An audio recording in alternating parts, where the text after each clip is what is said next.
তার সঙ্গে সংসার করেছে কতদিন? 3-4 ঘন্টার সংসার।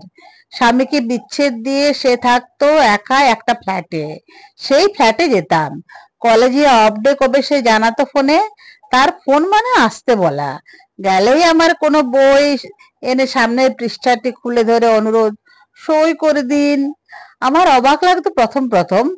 বলেছি, কিনলেন কেন? আমিই তো দিতাম। তার উত্তর, আমার ইচ্ছে আমি কিনছি, আপনি বাধা দেওয়ার কে? পরক্ষণে গলা পাল্টে, দিন না বাবা একটু সই করে।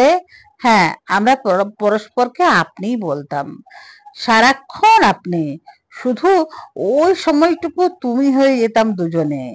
যে সময় ঝড় হতো, ঝড়ের সময় তুমি। ঝড় বাদল শেষে আমাকে শয্যায় রেখে মেঝেতে লুটোনো চুড়িদার তুলে নিয়ে সে যেত স্নান করে। বেরিয়ে জিজ্ঞেস করতো, চা খাবেন না কফি?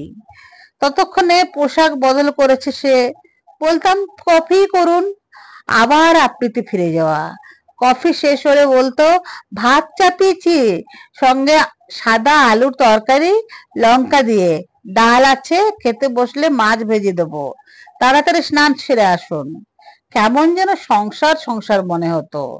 এখন সে চলে গেছে, সম্ভবত অন্য কারো কাছে। আর কোনো যোগাযোগ নেই। তবুও এখনো যেন মনে মনে শুনতে পাই, শুনি দ্রুত নিঃশ্বাসের ফাঁকে ফাঁকে চাপা স্বরে বলে যাওয়া তার, দাও, আরো দাও, দাও এবার। আমিও তো উল্কা ঢেলে দিতাম তক্ষুনি। একদিন বলেছিল, রোজই তো দুপুরে এসে সন্ধেবেলা বাড়ি ফিরে যান, একটা পুরো রাত্রিও কি আমাকে দিলেন না আপনি আজও? বলেছিল, আমার কি ইচ্ছে করে জানেন?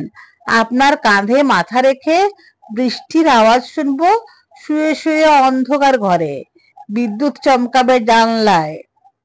বলেছিল, থাকবেন আমার সঙ্গে এই ফ্ল্যাটে? মাইনের টাকা আপনি সবটাই বাড়িতে দেবেন, তাতে কোনো অসুবিধা হবে না আমার। কলেজের চাকরি আছে, দুজনে চলে যাবে ঠিক। বলেছিল, বলুন, থাকবেন? আমারই সাহস হয়নি, পিছিয়ে এসেছিলাম আমি। তারপরে তো চলে গেল। 10, 15, 20, 30 বার ফোন করে চললাম, আর ফোন ধরলো না আমার। চিঠি লিখতাম কত, একটারও উত্তর এলো না। 5 বছর কেটে গেছে, আরো যাবে 5-10 বছর। সে ফিরে আসবে না আর আমার জীবনে। তবু জানি লেখার ভেতর, একমাত্র লেখার ভেতর এসে ঢুকে পড়তে থাকবে বারবার।